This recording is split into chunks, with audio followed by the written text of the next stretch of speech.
down that camera and strap in. It's time for another episode of TOGCHAT Live. Get ready for 60 minutes of wall-to-wall photography, including photo news and tips, along with your photography questions in real time, with answers from your host, Olympus Visionary Joe Edelman. Hey gang, welcome to episode number 224 of TOGCHAT Live. Already I've got photographers checking in from all over the world, so please, if you haven't done so, be sure to check in and leave a comment. Let me know you're here and where you are in the world. It's always so cool to see so many different people from so many different countries tuning in to chat about their passion for photography. I've got, LGT here from Rugby, England right now. I've got Glenn McBay from Queensland, Australia. Happy Thursday, Glenn. We got Lynn in New York. I got Alan in Denmark, Alvin, Virginia. Let's see here. Ajax down in Texas, Nick in Brooklyn, David in San Diego, Eric in New Jersey. I got D Psycho in Texas, Steve's in Minnesota, Ken's here in Cheshire in the UK. How cool is that? It's just cool. And of course, gang, I hope that you're all healthy and safe, wearing your masks, and of course, still practicing your social distancing. You know I need a favor. Please, you see that thumbs up? It's right down there. Please click it. I'm going to work really hard to help you with your photography in the next 60 minutes. It would help more people find my channel and TOGCHAT if you would do me a solid and hit that thumbs up. And while you're looking down there, feel free to go ahead and hit that share button to let your photography friends know that we are streaming live on YouTube right now. You can go ahead and hit that button, or you can share this link that I'm putting in the chat window for you. It is tog.chat/live. As always, Twitter, Facebook, they're the fastest way to go ahead and get the word out. So, how can I help you with your photography tonight? Come on, you're here. You might as well learn something. Start posting your questions, or for that matter, broad topics, okay? We can cover, bigger topics. Maybe even you're looking at making money and hoping to turn the corner in the beginning of the year. If some of you have it in the back of your mind that you want to start charging for your services in January 2021, because obviously we all want to forget about 2020, now is the time. You should be starting your planning. You should be working on your marketing. You should be getting your website and portfolio organized. Don't be waiting. It's a great topic to talk about. Let me know what you want to do. And of course, gang, as always, I know it's fun to chat, but I'm going to ask you, save the chat for questions. That way, you don't miss anything important, and I don't miss any of your questions among all the chat noise. Remember, we're here to learn, right? And last reminder, TOGCHAT is now available for download as a podcast every week. And you know what? More and more people are listening to the podcast, which is kind of cool. I'll share the link in the chat window for you. It is also in the show notes below the video. Of course, you don't get to see this lovely experience, but if you like to listen while you're commuting, running, editing, whatever, there you go. The show is available on iTunes, Google, Spotify, Amazon, and all the major podcast platforms. I post the podcast a few hours after the end of the live show each week. So for tonight's TOG topic, every now and then I'm asked what I see in my crystal ball for the future of photography. Truth is, I don't have a crystal ball for the future of photography. I mean, who really does, right? But I have been involved with photography since I was 11 years old. And one of the big lessons that life has taught me as I've aged, I know it's hard to believe when you look at this. I've aged, right? But seriously, one of the big lessons that I've learned is that we can find many of the answers to what the future holds by actually looking to the past. History, to a large degree, repeats itself. So, as photographers, we reward manufacturers for making gear or software that makes our photographs better and makes our jobs easier. So part of making our job easier is to make it faster or save us time. So about 4 years ago, on one of my very first TOGCHATs, I was asked about how I thought current cameras and software would evolve. My prediction, which I have repeated in numerous talks and demonstrations and events across the country. Honestly, it kind of freaked out a lot of people. The prediction was that digital cameras would become video-centric, meaning video first, stills second. Now, I get it. That statement alone, that's like fighting words to some people. So let me explain. I don't mean that still photography will go away. In fact, I don't believe that the still image will ever go away. And that is simply because of science. It's simply because a still image can record a moment and show us things that allows us to see things that our brains are not capable of seeing in a moving video image. I do, however, believe that in an effort to make photographs better, and especially to save us time, that we will reach a point where instead of taking a single image, we will automatically record a second or several seconds of video. Oh, wait. A lot of you already do that with spray and pray. Just saying. But seriously, let's say we're shooting a portrait. In an effort to get the perfect expression, you select a 2-second sequence. Now, this is not shutter speed. This would be a brand new setting. It could be 1 second, 2 seconds, 4 seconds, so on. And each time you press the shutter, let's say you picked 2 seconds, the camera will record 2 seconds of images.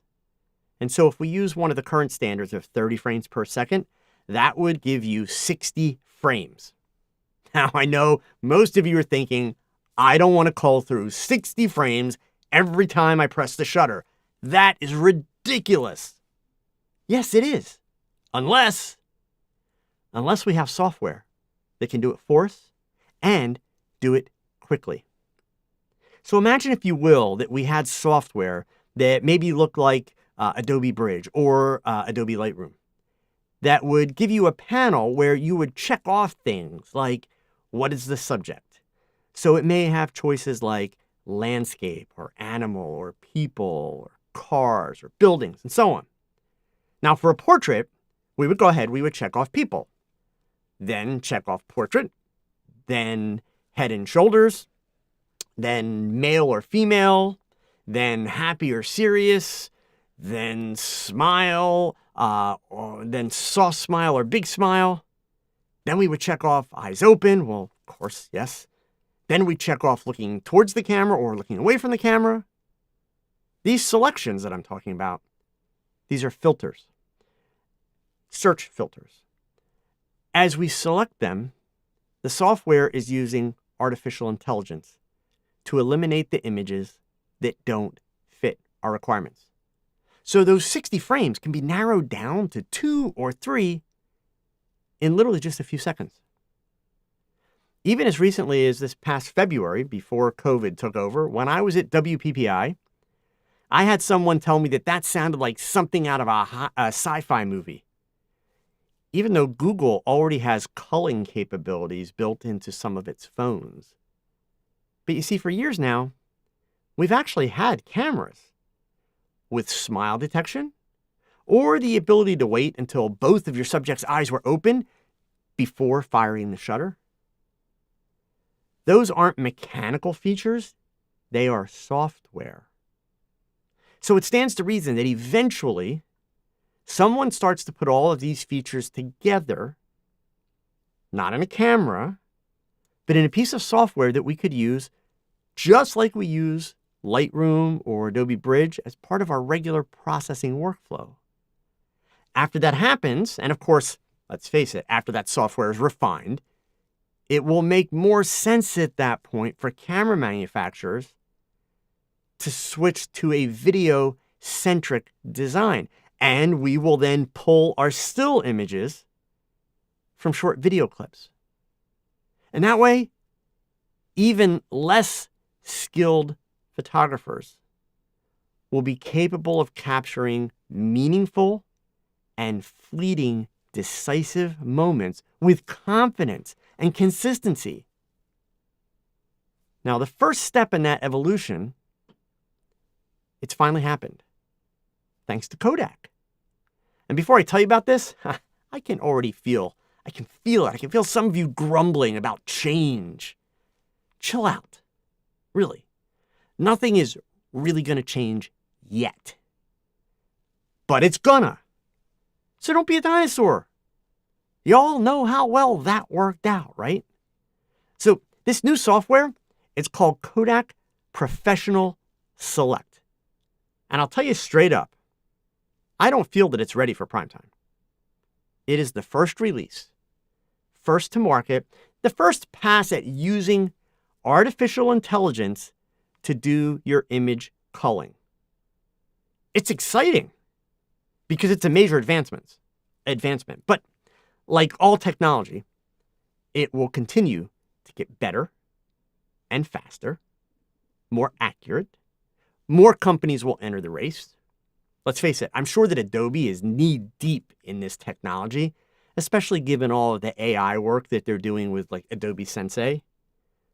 So the Kodak Professional Select software, it's a piece of software that runs on your computer. You drag and drop image folders or just images into a desktop app that you download. It runs on Windows and Mac. And then the app transmits appropriately sized images for quick and efficient cloud processing. So yes, the AI happens in the cloud on their servers. And no, it's not uploading full res files. That would take forever. It generates smaller versions, but you're still going to need some bandwidth for this as well, right? So look, instead of me explaining all of it, let's go ahead and watch their explainer video. It's only about a minute long, okay? Here, I'm going to run this for you. You guys can watch and listen. It's your busy season, and you'll take thousands and thousands of images, and then you'll need to examine each one, looking for eyes open and smiles, amongst the occasional misfire, and choosing the best image from many duplicates. Now, there's no need to stress about that part of your job, because Kodak Professional Select is here to help. It's your automated image selection tool using artificial intelligence, becoming your virtual assistant. Select accepts thousands of images and applies our proprietary artificial intelligence to evaluate each image on several criteria. All this data is used to automatically select your best photos from across the entire event, and then Select showcases them in an easy-to-use interface. And you'll really love this one. All your duplicate shots are grouped together. Yep, it's that easy. Plus, we've included efficient tools like image tagging and star ratings to help improve the rest of your post-production workflow. Try Select for yourself by signing up for a 30-day free trial at There you have it. Now, it's also worth noting, it is pricey. $300 per year. But let's keep it real, gang, right? When the software evolves and improves, especially if you're making your living as a photographer or even, doing it on the side part-time, $300 per year will be more than worth it. So to be clear, look, I'm not recommending that you go pay for it now. And by the way, I am not an ambassador. I am not getting paid to show this to you. I have not even downloaded the software and tried it yet because based on what they're showing me, I don't feel that it's ready to suit my needs, okay? They do have a free 30-day trial if you want to get a feel for it. And the reason why I'm not rushing, and I'm even suggesting you don't rush, look, I'll point out that all of you who rush out and get and buy the latest and greatest of anything, honestly, you should maybe just make it a habit to take a step back and see where new technology is going and realize that in most cases, the latest and greatest is not going to improve your work or your life. But after a few generations, it certainly will. And then the kinks are worked out and the price is more affordable. So subscribe to it now? Definitely not. Pay attention to this and other newcomers that are going to come along. Oh, heck yeah. I mean, this is the future. And I, for one, I think it's going to be absolutely awesome. Okay? So just really quick here, two things that came in about that. So let me hit them before I move on. Steve, that's interesting. What are the odds that Adobe copies it and ditches their crappy catalog system? Well, Steve, I don't know that Adobe will get rid of the catalog system. And I don't like Adobe's catalog system, folks, just so you know where I'm coming from. But I don't see Adobe getting rid of that catalog system because that's kind of a selling point of Lightroom. However, I have no inside information, gang. So let's just be clear. This is my speculation. This is my crystal ball. I am confident that Adobe doesn't need to copy this. Adobe is already working on this. Adobe has already made it very clear, and they've shown us some of this. We've seen it in the current 2021 version of Photoshop and Lightroom and Camera Raw plugin. Adobe's doing a lot of different efforts into AI technology. I am confident that when this really comes to fruition, and we can honestly say we have software that does what Joe predicted, like completely does what Joe predicted, I'm pretty sure it's probably going to be Adobe that's behind that. It could maybe be a company like Luminar.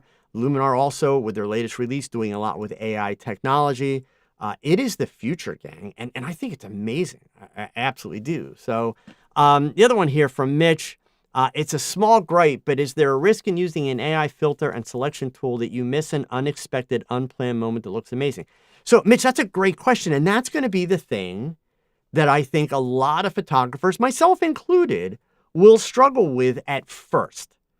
Because obviously the key to this becoming a standard, and the key to this becoming enough of a standard that camera manufacturers are going to say, hey, let's change the way we design cameras because now there's this awesome way to do your culling.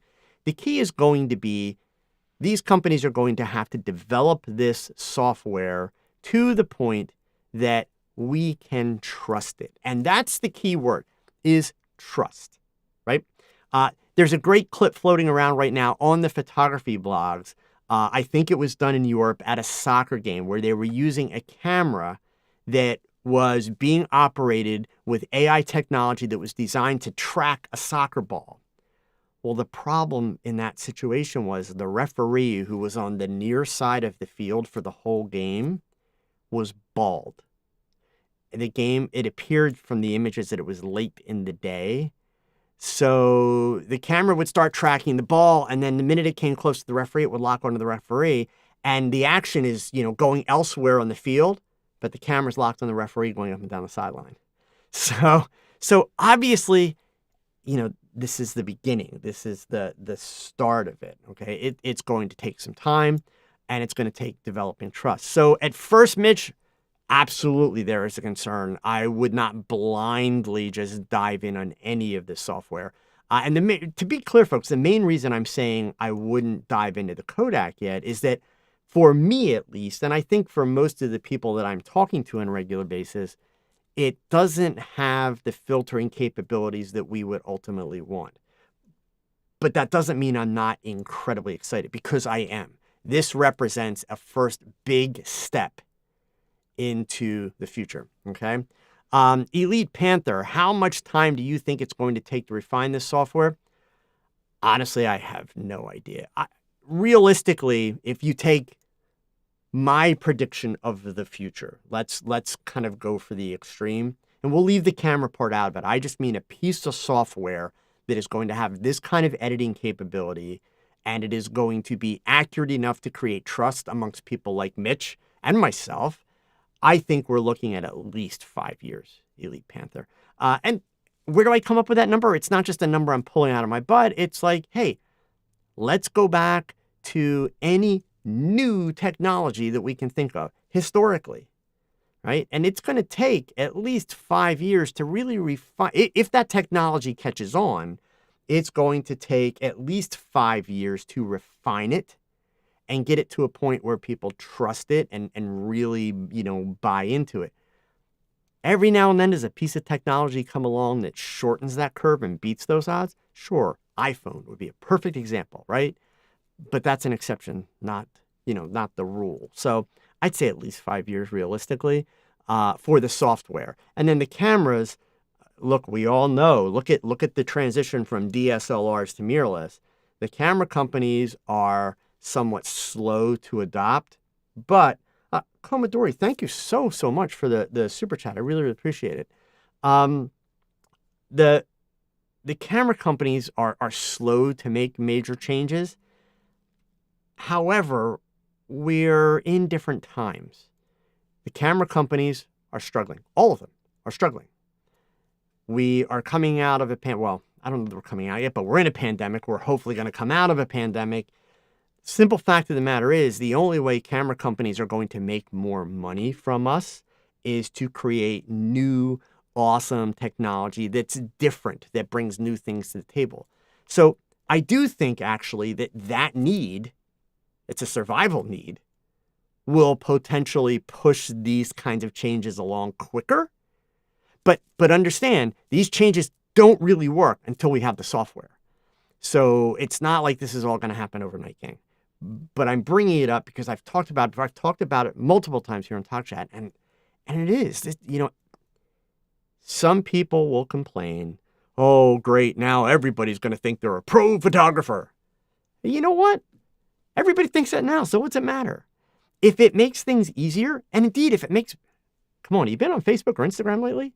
There's some really great pictures, and then there's like, oh, God, haven't seen that like 3 million times now, have I, right? So if it actually makes people better across the board, that we have to look at fewer bad pictures, I'm thrilled. Like, I'm all in. So in that sense, I think it's great, okay? D Psycho says here, I see this as another auto setting in photography. What is the balance between letting the camera do the work and the photographer doing the work, and who decides it? D Psycho, I would suggest not necessarily that you're wrong, but I think that you're maybe taking a slightly pessimistic view. Here's why.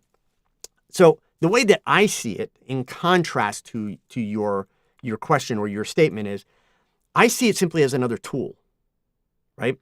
In our cameras, we have auto settings. And I think actually Steve's next statement has to do with auto. I can only see it. I haven't had a chance to read it yet. But we have auto settings. And, at a simple level, we learn pretty quickly. If you use auto, camera's going to let you down because it's not going to get it right all the time. However, as we get more advanced and we really learn the foundational skills, we realize that auto actually has a lot of value as long as you are paying attention and maintaining control. Auto can help you get some things done that would be much harder to do on manual, depending on the situation. And I think that's really what we're talking about here is we're looking at a tool that is going to simplify things for people who are lazy, which is a lot of people, just saying.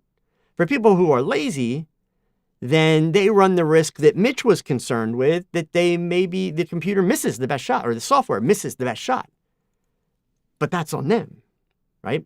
For those of us who aren't lazy, we're probably still, especially at first. I mean, if somebody handed me this software tomorrow, yes, I dive in and I use the software. But believe me, if I'm doing a really important shoot, I'm not just going to take the 5 results that software gives me and not kind of check it. So at first, yes, just like buying a new camera, just like learning a new camera, at first that software is going to actually take me a little bit more time to use it. But that's on me, right?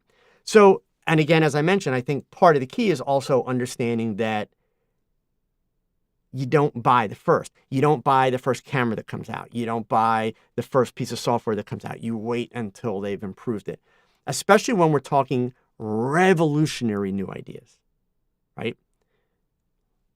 Because if it's not really changing your life, then the only reason to buy it is because, you like your toys and you want to be able to say, I have it, when everybody else doesn't. But it's not going to make a big difference in your photography and in your work. So let's see. What did Steve say here? Let's see. Joe, don't you always say auto is a 4-letter word? Yeah, and it absolutely is. So actually, I answered his questions there inadvertently already. I mean, the key to it is if we are lazy, if we don't pay attention, especially at first, there's certainly a risk that the software lets us down. And again, I can't stress this enough in case somebody comes in the middle of the conversation. I am not suggesting that this software is ready for prime time. I don't believe it is. And even if Kodak calls me tomorrow and says, Joe, you're so wrong, you got to check it out, I'll go ahead and check it out if that happens. But just in reading everything that they have to say about it on the website, it doesn't yet have the ability to filter all the things that I want it to filter. So it's not ready for me, at least. Okay. Eric is saying here, I've been ahead of the curve of AI. I've been shooting high school sports and for years and have a fantastic portfolio of referee and umpire heads. Yeah, well, there you go. I mean, that's That's it. You should look for that video. It's on. I'm pretty sure it's on Petapixel and DIYphotography.net. It is kind of funny. The camera just kind of keeps leaving the ball in the action and just recentering on the referee who's going up and down the sidelines. So it's humorous. Elite Panther, there's always going to be those who resist, but it doesn't matter because if it works and it's reliable, you're going to be left behind for not adapting. Yeah, and that's very true. So again, I don't want to scare anybody with this. We got enough going on to be scared about right now, right? So yeah, I'm not. And D-Cycle, I saw your statement. Please say eventually out of the pandemic instead of hopefully. You are absolutely correct. We will get out of the pandemic. It is, of course, a matter of, when. But I just want you guys to be aware of it. And honestly, what I'm hoping that if you're really passionate about your photography, you will continue to pay attention to these advancements. It's going to take place. And believe me, I have in my career been through many of the different evolutions that photography has gone through. And fortunately for me, I'm just enough of a nerd that I enjoy that. I love the new things that are going to make things easier or better. I'm not one of those people that is of the mentality, oh, it was so much better back then and, yada, yada, yada. Unfortunately, I watched a lot of good friends and colleagues retire early, leave the business completely, go into other careers because they were not of the mindset of someone that could adapt and move. So I would just encourage you, guys, to stay aware of that. Okay? All right. So great questions. Awesome conversation. So I want to get into the rest of tonight's questions. So, of course, we still got time. We've got some good ones here. By all means, keep typing in questions. Load them in there. I had a few that were left over from last week, but we'll do those last if we have time. There's some good questions here, so I want to dive into these first, and we'll start with that. And since Robin was kind enough to give me an awesome super chat here, I want to grab, her comment. At your first comment about the less skilled people getting the shot hit me wrong, but then I thought, wait, that means people get to focus on being creative, just some sense of when to use it. Well, yeah, I mean, absolutely, Robin. I think I came from it. So let me give you a little bit about my experience and how it relates to your statement. I started my photography career as a photojournalist. I've talked about that many, many times. So that is a very competitive business, and especially back in the late 1970s, it was extremely competitive. That was the heyday of photojournalism.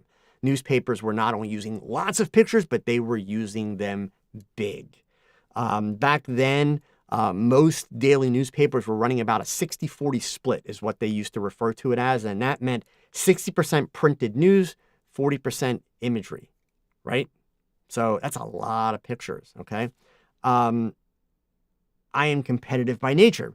So you put those things together, my gut instinct for many years would have been like, oh, making it easier is like handing my competition, a leg up. Oh, that's horrible. But at the end of the day, photography, it's not a competition. That's why I say that all the time, right? It's a passion that ultimately we should share it. Certainly, there are certain situations where one photographer may be competing against the next. But I'll give you an example, Robin. One of the things that comes up occasionally here in TOGCHAT, I hear it a lot if I am with groups of photographers at camera clubs and things like that, where photographers who are making money, in other words, they are shooting weddings and portraits, they will complain about the photographers that you find on Craigslist, for instance, who are shooting weddings for $500 for an entire wedding. And then they're handing the bride and the groom the digital files. And there's a lot of people in the photography industry that basically bitch about those photographers. And I try to point out to people, like, stop bitching. Just stop. Because if you are saying as a photographer that there is no place for these photographers that do the $500 weddings, that they should be eliminated, maybe we could make a law, whatever, then you are also saying that people who do not have the resources to pay for good photography, or for that matter, any kind of photography, that they shouldn't be allowed to have pictures, right? Which that's not fair. We all know that those photographers that are, shooting the weddings for $500, they're not going to build a business and pay their bills that way. So for me, I kind of look at it the same way, Robin, in the sense that making it easier to take a better picture, it's a good thing all the way around, and it's good for everybody. That's why I kind of joked. I mean, even just the idea of scrolling through Instagram or Facebook, if I look at fewer bad pictures in the course of a day, yes, I'm in for that. So that's cool. What it doesn't do is it doesn't really create competition, if that's what you're worried about. I am a firm believer, very firm believer, that the only competition any photographer has is themselves. Straight up. If we worry too much about how many other photographers are in town, how many people are doing the same kind of stuff that I do, you're just wasting energy, and it's generally not going to pay off well. The key to being successful as a photographer, and when I say successful in terms of making money, you have to do what you do to the best of your ability, since that's all you're capable of doing. And then you have to find the people dumb enough to pay you for it. And so it's like find your tribe, find your audience. There's, lots of phrases for it, but that's kind of the key. So Eric, thank you so much for the super chat. I really, really appreciate it. Elite Panther just asked, have I tried the software? I did mention I have not tried it. I'm not sponsored by them. I'm not selling it. It's why I told you folks, I wouldn't pay for it yet, especially not at $300 a year. I don't think it's ready for prime time. If Kodak were for some reason to contact me today and say, Joe, you're completely wrong, you got to try it, then I'd go out and try it. But no, I'm not going to try it until they've added more features to it, until we get a little bit further down the road. And I am, for now, for better or for worse, Kodak will not appreciate this, but I am pretty confident Adobe's going to come out with something very much like this. I have no inside information, gang, so this is totally speculation.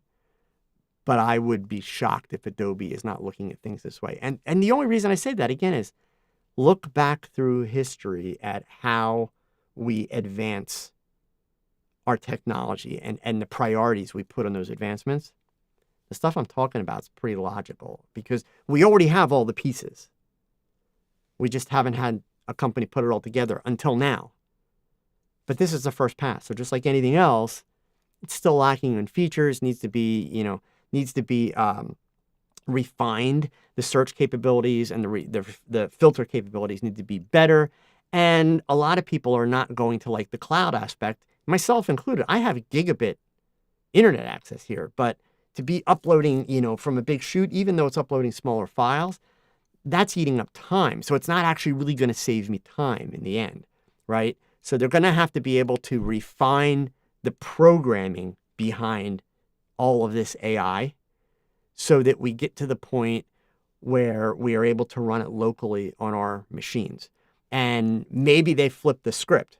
Maybe instead of loading the images up to their servers, maybe they're working with some type of component type programming where basically the analyzing is being done on our machine and the results of that analysis is being sent to the cloud to bring back the results. I'm not the programmer. So, Mr. Brad, what is this software that he's speaking about? Wow. Well, first of all, why are you late, man? Here, I'll show you really, really quick, but you're going to have to go back and check out the beginning of TOGCHAT. It is from Kodak. It is, whoops, let me close the video so you can actually see it. It's called Kodak Professional Select. If you want to check it out, because I am about to kind of move on from that topic, there's the URL for it. I'll let you check that out, okay? And I'll let you slide for being late this time.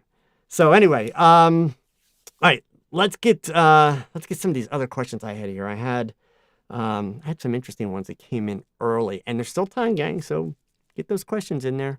I tried to keep the topic short this week because I ran really long last week, and I didn't get a lot of questions in, and then I got sidetracked last week. So anyway, Mike Hardy had two that came in early, and these are kind of a follow-up to last week. So I did promise I would discuss one of his questions here. Last week I had promised I would discuss it because it is a great question.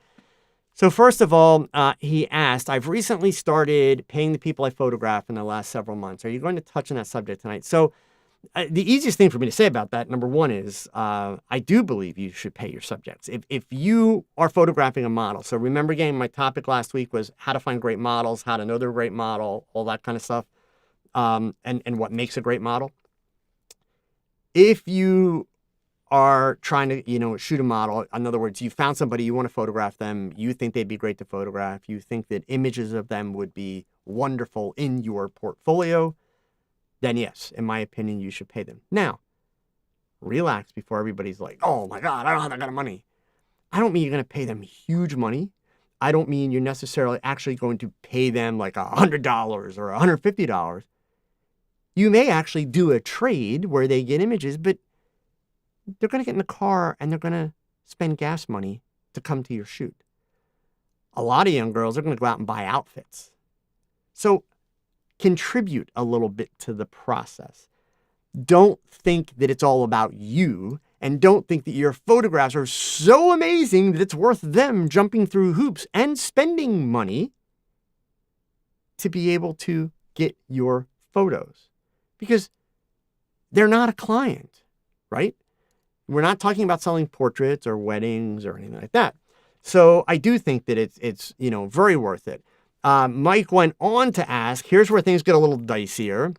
What do you think about double dippers? Paid models, meaning he paid them, or as photographers, we've paid them, who then take any provided images and post them on paid websites like OnlyFans. I had a model get mad when I told her no when she asked to post them. So actually, Mike, there is no such thing as a double dipper. Now, my philosophy here is not going to be popular. Let me be really honest right up front. This young woman who asked you to do this, we could have a debate, a rational debate about, was she expecting too much? Is it appropriate of her to think that it would even be okay to take this? But we could debate that all day long. But here's the fact. Here's my point, not a fact. You're going to have to confirm this fact or not fact for me, Mike. Based upon your question, my assumption is, I want to put it back up on the screen there. My assumption is that you did not tell her, either verbally or in writing, prior to photographing her, what she could or could not do with the photos.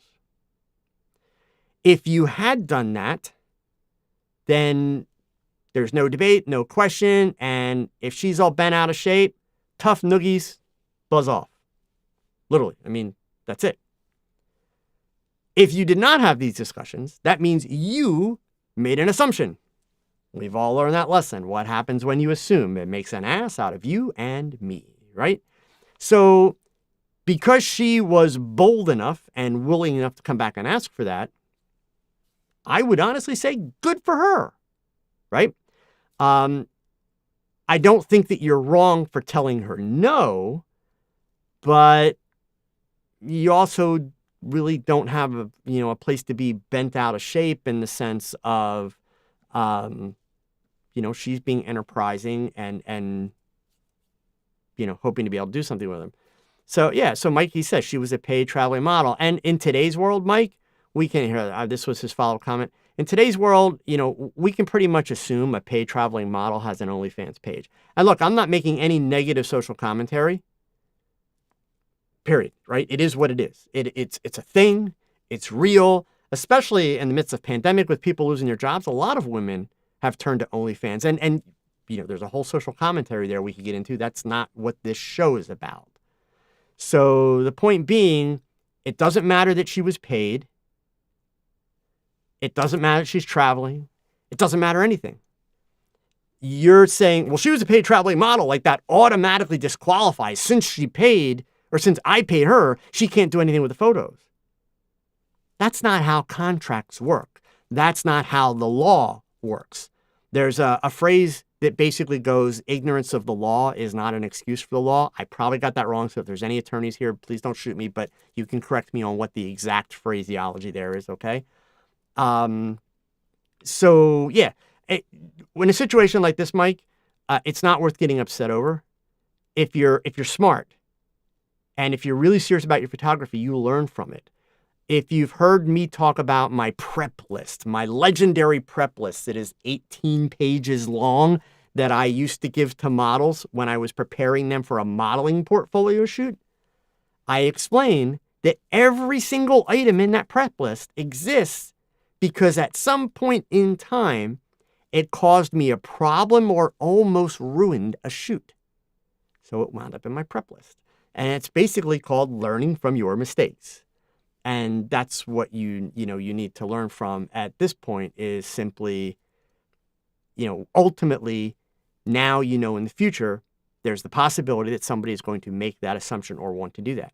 So it doesn't have to be a big deal. It's not like it's got to be a big sticking point, but you should be upfront with them. And then it's their option. If they say, well, I don't want to shoot with you because you won't let me use the photos, then it's a simple, negotiation in the sense of saying, well, those are my terms. Or maybe saying, well, look, if you put them on OnlyFans, you're going to profit from them. So I'll pay you, but I'm only going to pay you a little bit of money for, gas and that kind of a thing. You could negotiate with it, but you can never assume what the terms should be. Roberto suggested ask her for a few links back to you or some credit maybe. Yeah, I mean, at the end of the day, everybody has to decide where is their value, what would be valuable for them. And that's certainly fine. But the key to all that is you really need to have the negotiation up front. Roberto, I don't know if you're familiar with OnlyFans, but it is a site where basically girls are posting, for the most part, they're posting risque or even X-rated photographs of themselves, and people pay to be able to see them. So part of what I'm sure Mike is, kind of concerned about, and he did say here, it's correct, he offered her the images, but didn't tell her what she could or couldn't do. And Mike, look, don't feel bad. I'm not trying to make you feel stupid or anything. I've been there. We've all been there. Any photographer that tells you, they never had a misunderstanding with a client because they weren't clear up front is probably statistically lying about that. Okay, we've all been there. So you learn from it. That's the key, right? I always work with it when I run into situations like this, even at this point in my career where I've made so many of the mistakes. My first step is, yes, I'll get angry. Of course, I'm human, okay? But then when I manage to catch my breath and settle myself down, I usually take the mentality that it was my fault. I don't mean beat myself up for it. No, I just mean, okay, what could I have done to prevent that from happening?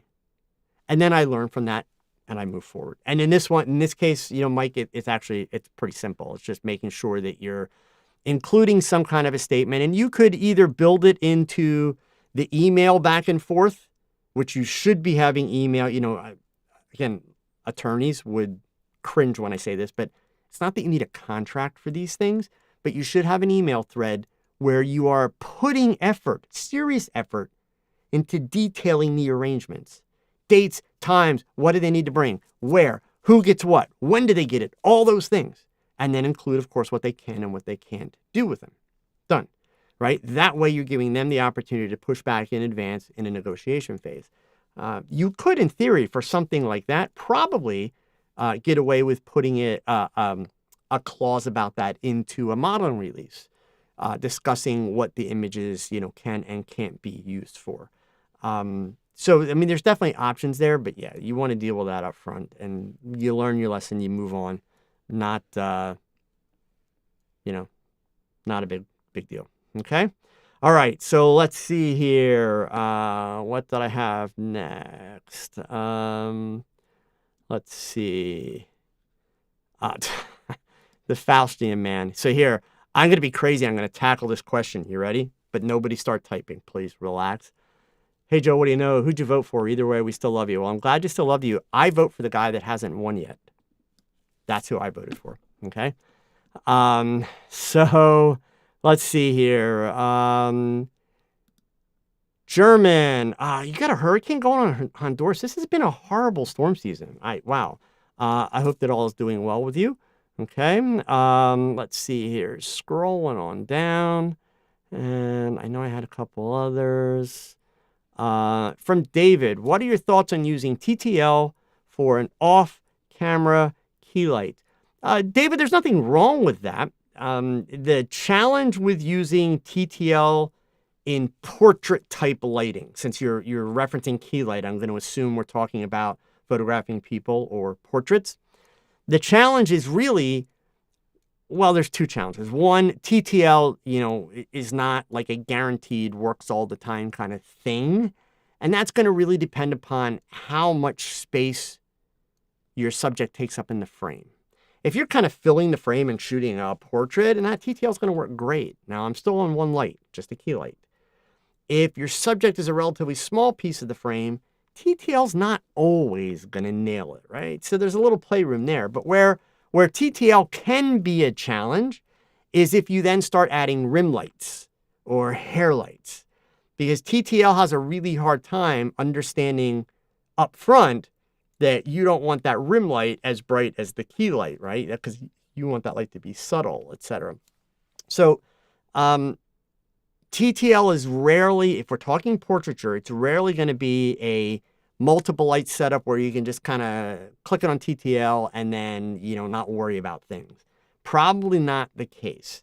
You're probably still going to have to do a little managing of settings and potentially use TTL to get your exposure worked out and then lock it into manual if you're doing multiple lights. But if you're just doing like simple one light kind of stuff and, you're on the move, maybe actually you're doing shots like this at an event or whatever, yeah, there's absolutely nothing wrong with that at all. Okay. The big thing is don't set up on TTL and then basically forget about it. The phrase I always use is auto is the 4-letter word for forget about it, right? You still need to pay attention. Make sure that you're chimping, which means just checking your images, routinely so that if things have gotten completely out of whack, you're aware of it. You don't want to shoot 20, 30, 40, 50 frames and then realize, oh my God, everything's been completely blown out, right? So from Alvin, any tips on getting a grant for photography? Have you ever tried for one? Dealing with a pinched nerve, so typing is problematic. Goodness. So Alvin, a couple things. I personally have not. One of my former interns, a young lady named Margot, who is an incredibly talented photographer. In fact, she spent the last 24 or 36 hours photographing the election in Pennsylvania for Vanity Fair magazine, which was pretty cool for her. She has applied for grant work and actually been fairly successful with it. I can tell you this, 2 suggestions. One, if you Google how to apply for photography grants, you will actually find tons of resources. So take the time to read. Fortunately, pinched nerve is not going to interfere with you being able to read. As far then as doing the typing and things like that, if it's a matter of having to write a synopsis and a proposal and that type of stuff, try using Google Docs. So here, this is way off photography topic, but this is actually a lesson that I taught to my wife's college students this year. So these are like 20-year-olds. And it was actually the coolest thing ever watching these kids on Zoom. And it was like a class of 20 college students doing the mind blown thing because they all take notes, too many notes. So my wife is teaching and they're all sitting there in front of their laptops and they're like, head down, scribbling the whole time. So of course they're also not really listening. And this was a rather tough course she was teaching. So sure enough, they're getting behind. They're not comprehending things. So one day I was helping her out with something and I told her, there's this cool trick that you can do in Google Docs. Google Docs has a dictation microphone feature built into it.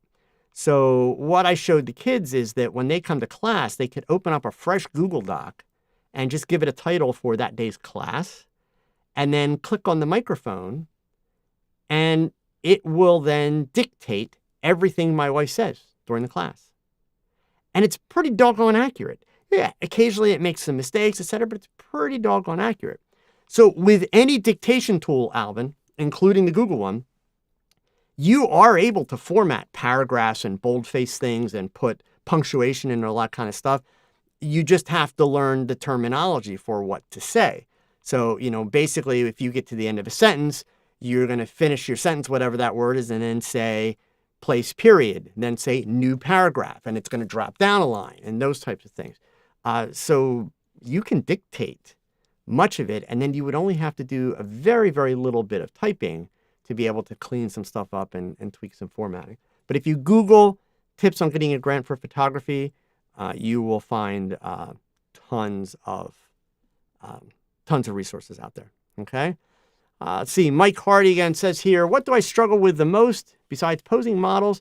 Keeping motivation to deal with the process. Setting up shoots can be mentally challenging sometimes. Absolutely, but that's the fun of it.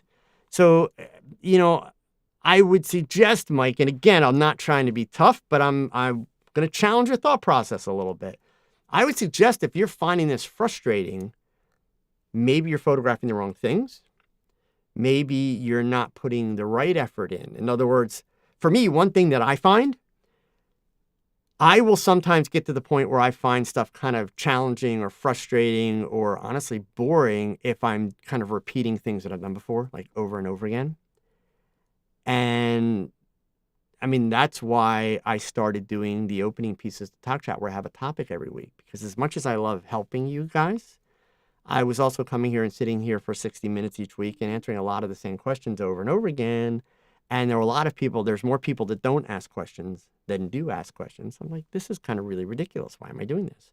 So honestly, the fact that I'm giving you a topic every week and giving you a lesson, it's honestly more for me because it actually makes it worth my while. And from a productivity standpoint, I then turn that topic into an article on my website. So it keeps it interesting and keeps me motivated, right?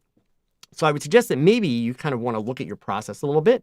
Maybe consider, am I really enjoying what I'm photographing? But I'm of the mentality, there is no such thing as too much work.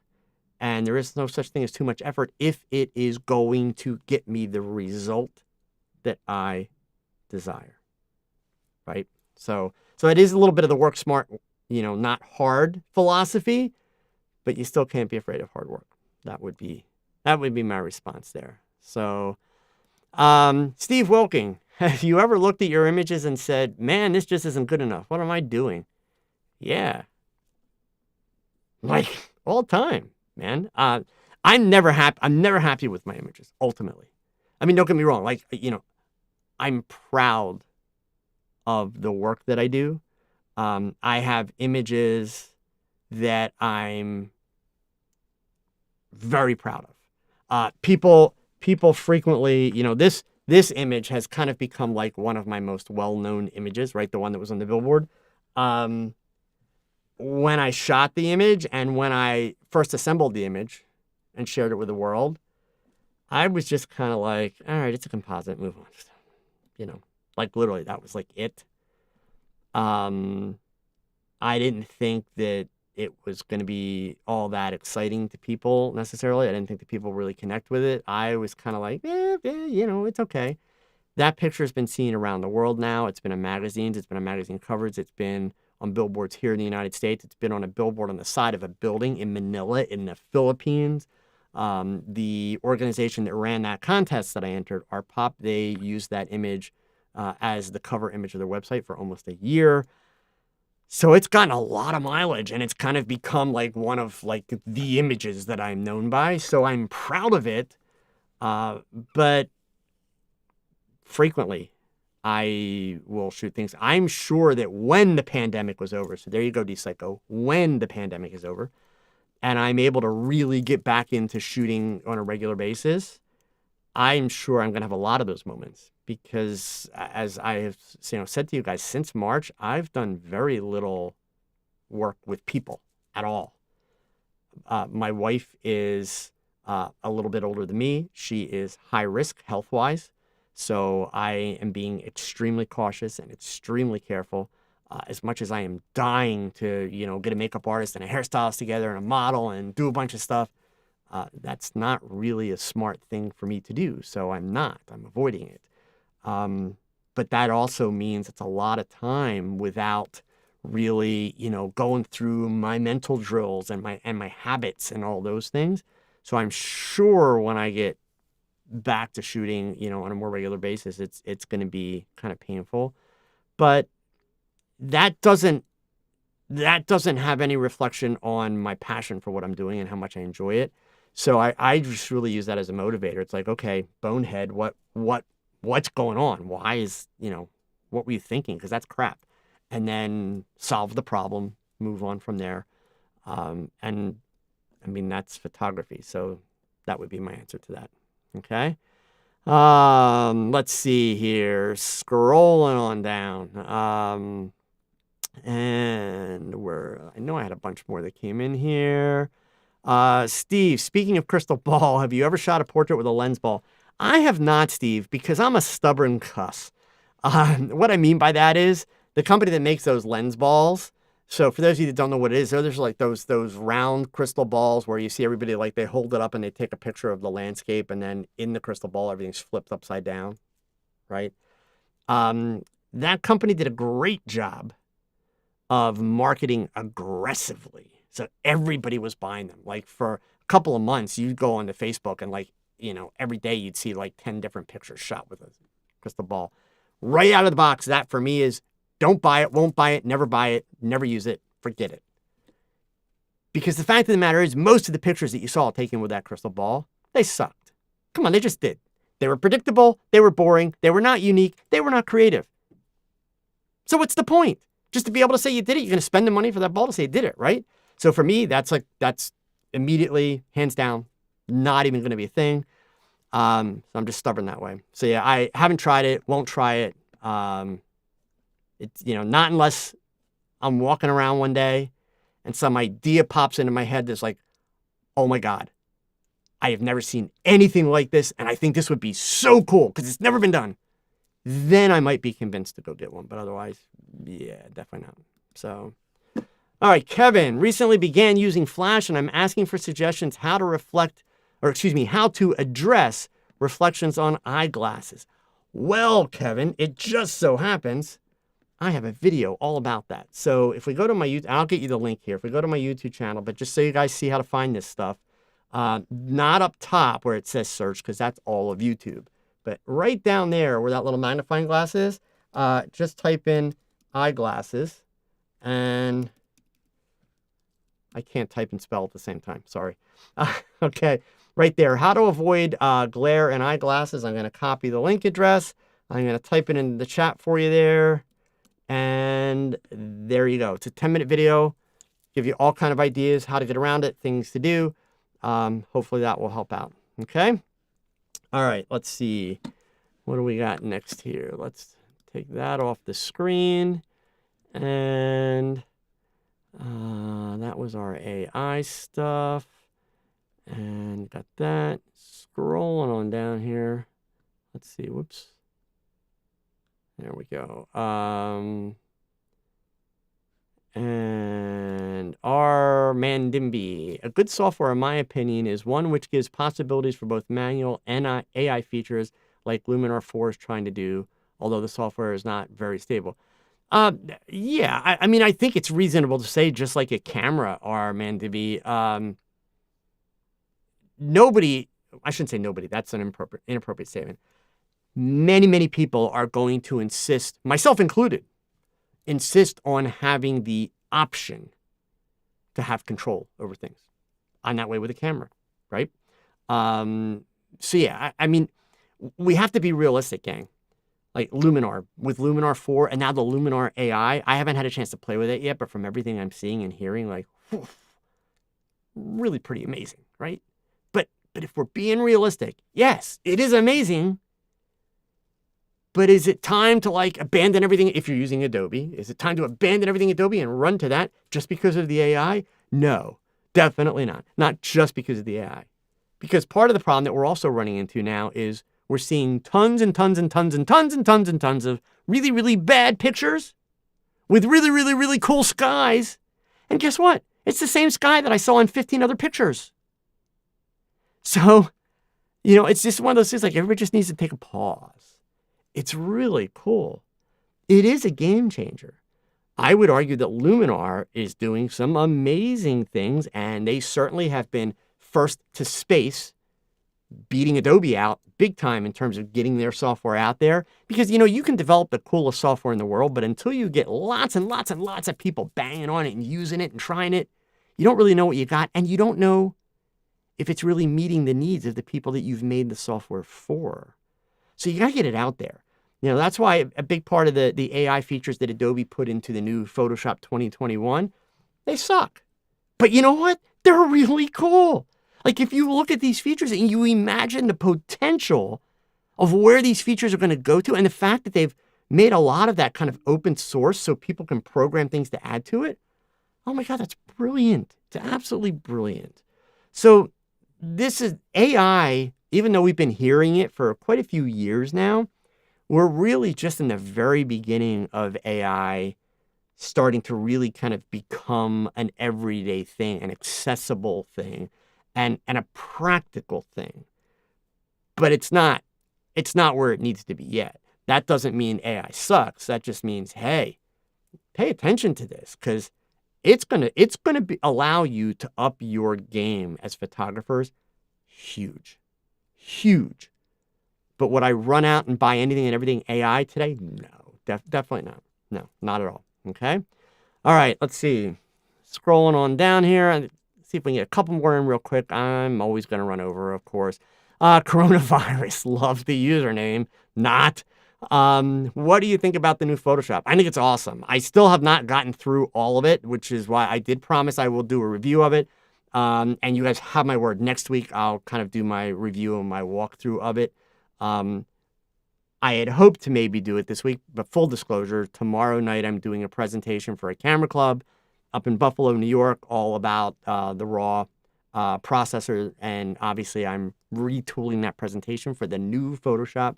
So I knew I was going to have to go through that learning curve. So the good part is that's what I was doing today. I'll be doing it tomorrow. And then by next week, I'll be all ready to walk you through it and be able to show you everything that's there. I don't want to just kind of read off of, the list of features. I want to really be able to kind of show you what's working and what's not working. So I will do that for sure. Okay. And let's see here. Germano, Stella Pro Lights video coming for you soon. It'll be about another week to 2 weeks before you see a video, but make sure you follow me on Instagram. You're going to see some Instagram stories in that coming up. So for those of you that don't know, I didn't want to talk about it tonight because I don't have anything to show you yet. I want to show you some stuff, but I just became an ambassador for Stella Pro, which are the self-contained, waterproof, super powerful LED lights. I've been using them for about 2 months now, experimenting and playing. Obviously, I haven't been doing a lot of people work, but they're absolutely awesome because I will be able to travel with them when things do go back to normal. Travel in the sense that they take up the same amount of space as a Kodak's AD200 strobe. So for the purpose of teaching and doing demos and doing workshops, they're constant lighting. So that way people can see what I'm doing much easier. They can see the subtleties and the changes. But the Stella lights, I'll tell you, these guys are doing some amazing things. So yes, you will be seeing more about those. Okay. Roberto, are there standard things that you communicate to a model to get a certain look? Things you say? There are, Roberto. And honestly, so unfortunately, way too much that I can get into in my remaining TOGCHAT, which I'm already 3 minutes over. But what I would encourage you to do, and I'll share the link here, is visit my website, click on the presentations link, and that's the link that I'm going to share, okay? But I will scroll down and show you here. Actually, November 10th, I have a presentation coming up which covers a lot of that. It's called Shoot Beauty, the Psychology and the Techniques. It's all about shooting beauty. There's a lot in this talk about communication and prep. But more importantly, if you're interested in kind of the prep and getting things ready side of it, on November 19th, Shoot Prep, the Photographer's Guide to Setting Up a Successful Shoot, I share all of the details that I use and all the steps that I take to prepare models for successful shoots. And believe me, it's incredibly detailed. It's a 2-hour presentation that I can almost never get done in 2 hours. There's a lot of information. So I would check those out. And there's a bunch of other talks while we're here, gang. In addition to Shoot Beauty, there's some marketing ones coming up. How to build a photography website that connects with clients. That's on November 12th. November 16th, I'm going to challenge some of you because this one's a free one. Exposure. What is correct exposure? If you're all proud of yourself because you know what the exposure triangle is and you can recite it, you wasted your time. the exposure triangle is completely pointless and worthless and useless. You know why? Number one, the exposure triangle was created back in the film days, back when ISO related to sensitivity. In digital technology, ISO is not the same. It's really nothing more than gain, which means its relationship in the exposure triangle doesn't work. In addition to that, the exposure triangle is a memory technique. Memory compared to understanding. Just because you can remember the three things on the exposure triangle, that doesn't mean squat. It doesn't mean that you understand how to use them.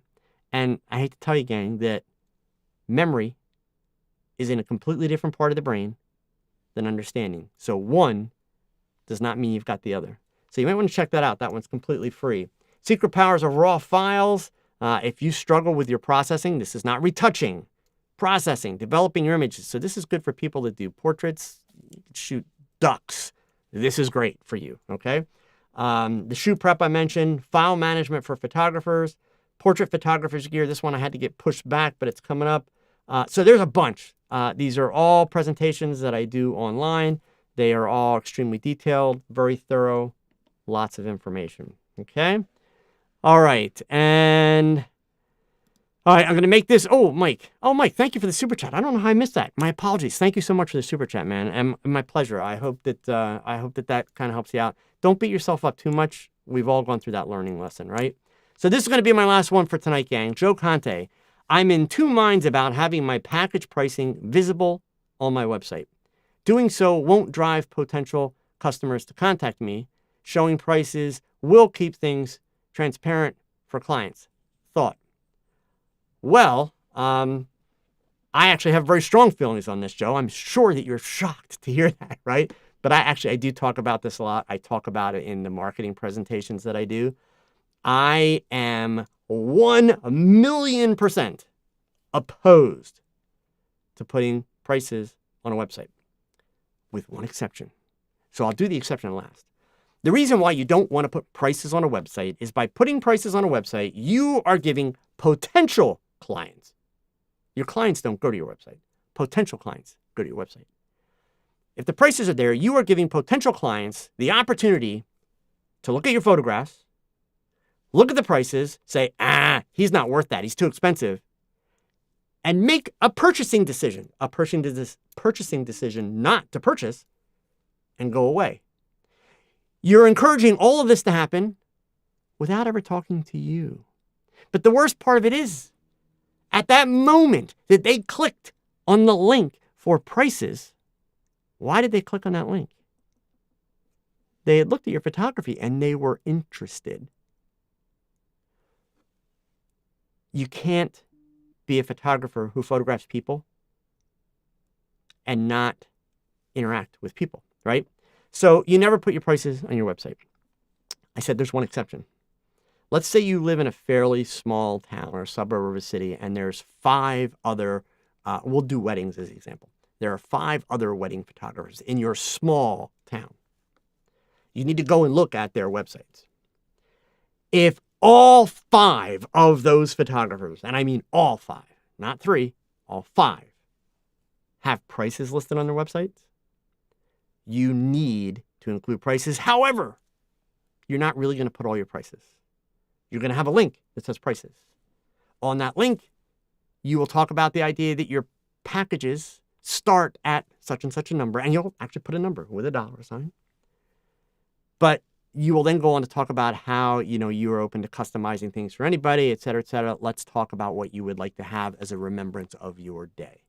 Call me, text me, contact me via email form, and you give them that information. That is the only way you're going to put prices on the website. But you are not going to detail every little package. Even if those other 5 photographers in your small town detail every little package they have, you are not going to detail the package because they're being idiots, plain and simple.